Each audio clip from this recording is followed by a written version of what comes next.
a film on correct running techniques. Physical training in armed forces is given utmost importance. Towards achieving the requisite fitness standards, various exercises are performed by naval personnel. Running is the most important part for the maintaining fitness.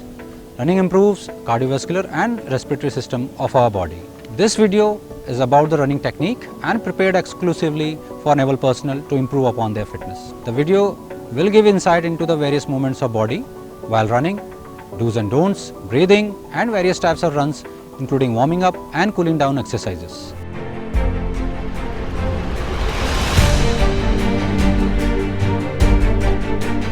Naval personnel join Indian Navy from varying backgrounds and have different levels of physical fitness. During ab initio, running, jogging with incorrect technique can compromise performance and increase the risk of injury. The use of correct running technique can make numerous positive changes, especially reducing risk of injury and enabling achievement of best performance for the amount of efforts being put in for running. Running technique fundamentals. To run more efficiently with proper technique, it is important to do some basics properly. Let's start with some warm-up drills. Warming up helps reduce muscle soreness and lessens the risk of injury.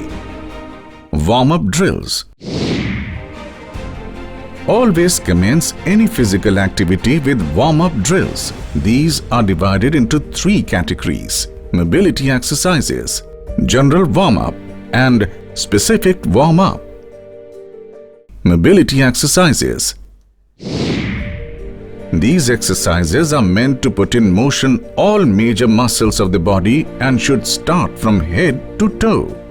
Mobility exercises includes introductory activities, arms and shoulder exercises, trunk and hip exercises, dorsal exercises, abdominal stretching exercises, and leg exercises. Introductory activity. Head dropping forward and upward. Head bending side to side.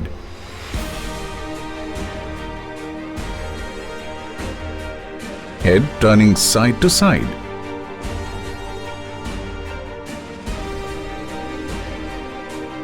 Arm and shoulder exercises. Fist opening and closing. Wrist rotation. Full arm rotation forward to rear. Full arm rotation rear to forward. Shoulder rotation rear to forward. Shoulder rotation forward to rear. Trunk and hip exercises. Trunk swinging forward and upward. Trunk bending side to side. Hip rotation clockwise and anti-clockwise. Dorsal exercises. Shoulder pressing forward and rear. Twisting sideways. Abdominal stretching exercise. Backward bending. Leg exercises. Ankle rotation clockwise and anti-clockwise. Knee stretching and bending. General warm-up. Light and slow jog for 3 to 5 minutes while keeping heart rate at 50 to 60% of MHR, that is maximum heart rate. MHR is calculated as 220 minus your age. So if you are 20 years old, your MHR will be 220 minus 20, that is age, equal to 200. Specific warm-up. This routine is to be followed only after first two stages and known as specific running warm-up or basic cardio exercises. 1 or 2 reps of 20 meters to be performed for each exercise to bring a human body ready for run. This routine will bring heart rate above 60% of MHR. There are 5 basic exercises: high knees, butt kicks, strides, A skip and B skip. Karaoke. Basic of running and biomechanics. Introduction to running biomechanics begin with the gait cycle. This cycle starts when one foot makes contact with the ground and ends when that same foot makes contact with the ground again. It can be divided into two phases: the stance phase, during which the foot is in contact with the ground, and the swing phase, during which the foot is not in contact with the ground. The stance phase contributes more towards more performance and injury, as foot and leg bear the body weight. The swing phase is a passive movement and is the product of the stance phase. Trying to actively help the leg move through the swing phase is where runners will be wasting energy by consciously trying to lift the heel higher towards the backside or trying to lift the front knee. The stance phase. It is divided into 4 stages: initial contact, braking, that is absorption, mid-stance, propulsion. Initial contact. Both feet are off the floor as float phase in a running action. One leg, preferably left leg, is in front and about to touch the ground. This movement, whether land on heel, midfoot or forefoot, is called initial contact and marks the beginning of the stance phase. Right foot behind will be off the floor and in swing phase. Braking, absorption. When left foot makes contact with the ground, body is performing a controlled landing, managed via deceleration, slowing down and braking.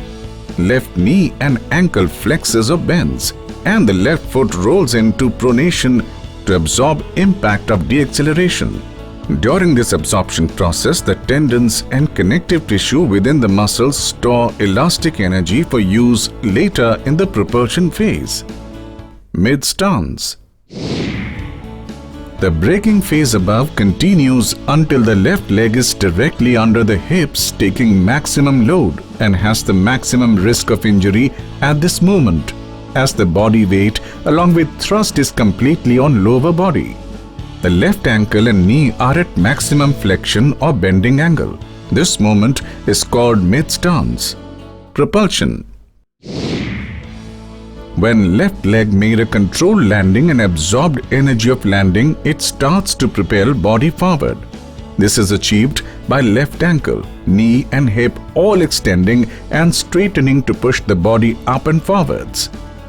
While using the elastic energy stored during the braking phase, the more elastic energy available at this stage, the less our body has to use the muscles. The propulsion phase ends when the toe of the left foot behind leaves the ground, referred to as toe off. At this point, both the feet are off the ground, so once again in float phase.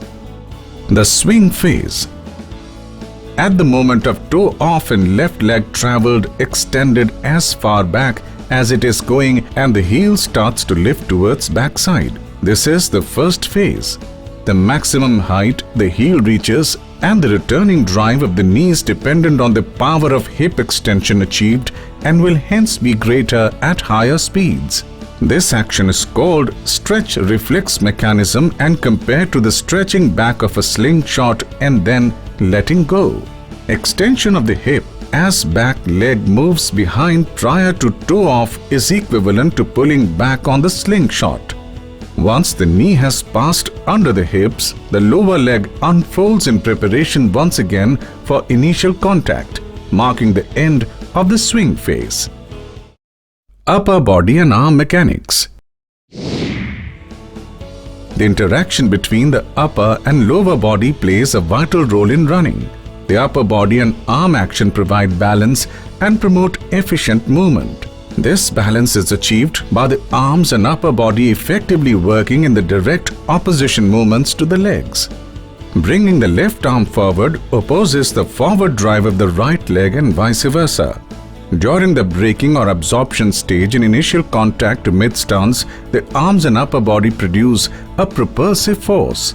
The arms and upper body also counterbalance the rotation in the midsection by alternate movement of legs and knee and arms and shoulders, which reduces rotational forces. To help the above efficiently as possible, arm swing should be initiated at and through the shoulders.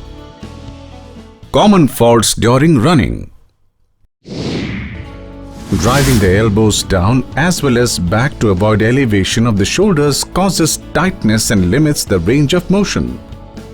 Bringing the knee through in swing phase and forward movement of the arm are passive movements. Driving arms up and forward wastes energy and reduces the efficiency of the shoulders' reflexes. Also, the hands crossing the midline of the body indicate that one may be driving the arms forwards instead of backwards or shows tightness in the chest. This reduces speed and tires body very fast.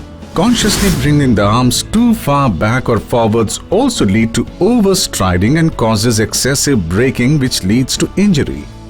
As the arms counterbalance the legs if they are crossing over, it may be to counterbalance a narrow cross-gait stride. Proper arm swing creates the impulse for the legs to move forward more effortlessly and rhythmically. Good arm swing requires keeping our arms active with bent elbows and a relaxed fist.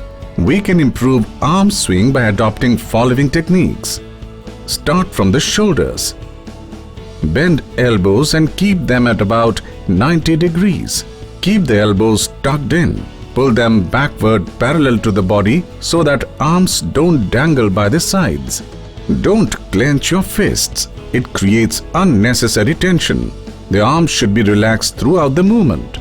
Always look at the whole body when addressing running form, not just correct bits in isolation. Improving mechanics. Now we will see some tips to improve running. Running requires a good balance of relaxation and tension throughout the body. This helps to avoid wasting energy on side movements and to bounce back more efficiently. Some points for balanced running posture are: stand tall, keep midsection stable. Proper tension in the abs and the back helps the efficient transfer of force from the limbs to the ground. Keep shoulder blades moderately tight. Look ahead. Lean slightly forward. Enable more hip extension and better propulsion. The lean should come from ankles and hips, not the back. Breathe while running. Breathing in and out through only mouth can have a hyperventilating effect. And breathing in and out only through nose also won't provide enough oxygen for run. The best way to breathe while running is to inhale and exhale using both nose and mouth combined, and helps to keep breathing steady. An engaged diaphragm for maximum oxygen intake, including expelling carbon dioxide quickly.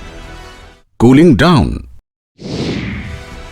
Cooling down allows body temperature, blood pressure and heart rate to return to their normal levels.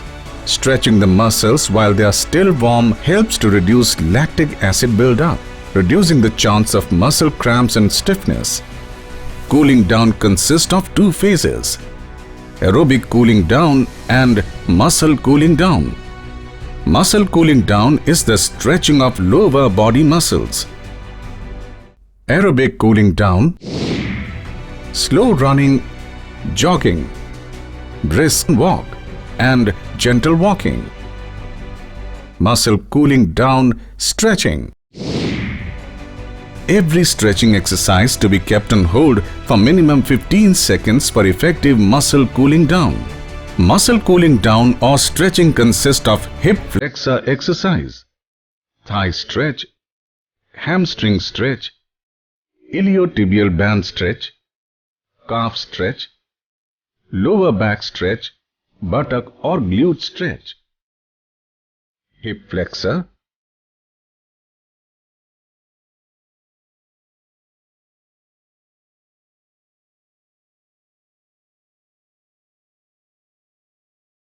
thigh stretch,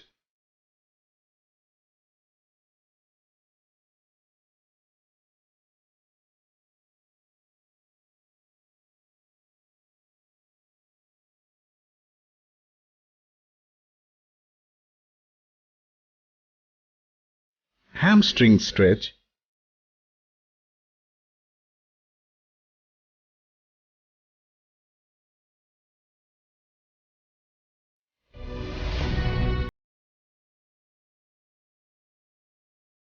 iliotibial band stretch.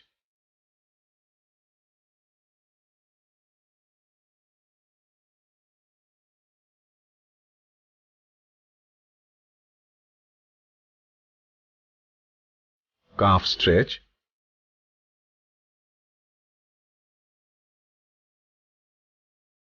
lower back stretch,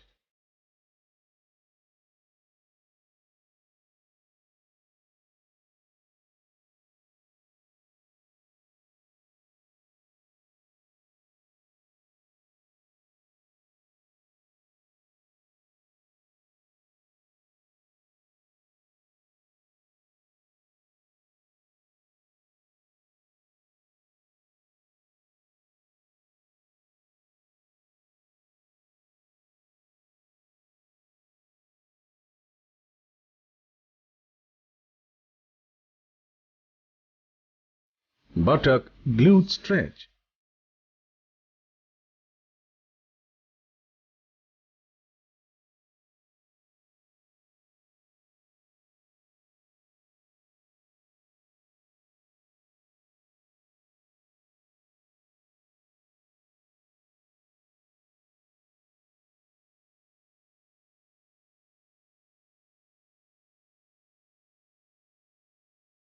types of running. There are different kinds of runs which can work into our training program and help us to become a better runner. The different types of runs that will benefit during the training are fitness run, leisure run, competitive run, sprints, long distance run, ultra run. To elevate running, it is important to take a look at your running form and make any necessary adjustments and improvements as shown in this video. This will help reduce chance of injury, increase speed, boost efficiency, and thereby ensure suitability and availability of naval personnel for longer and sustained operations both at high seas and harbour.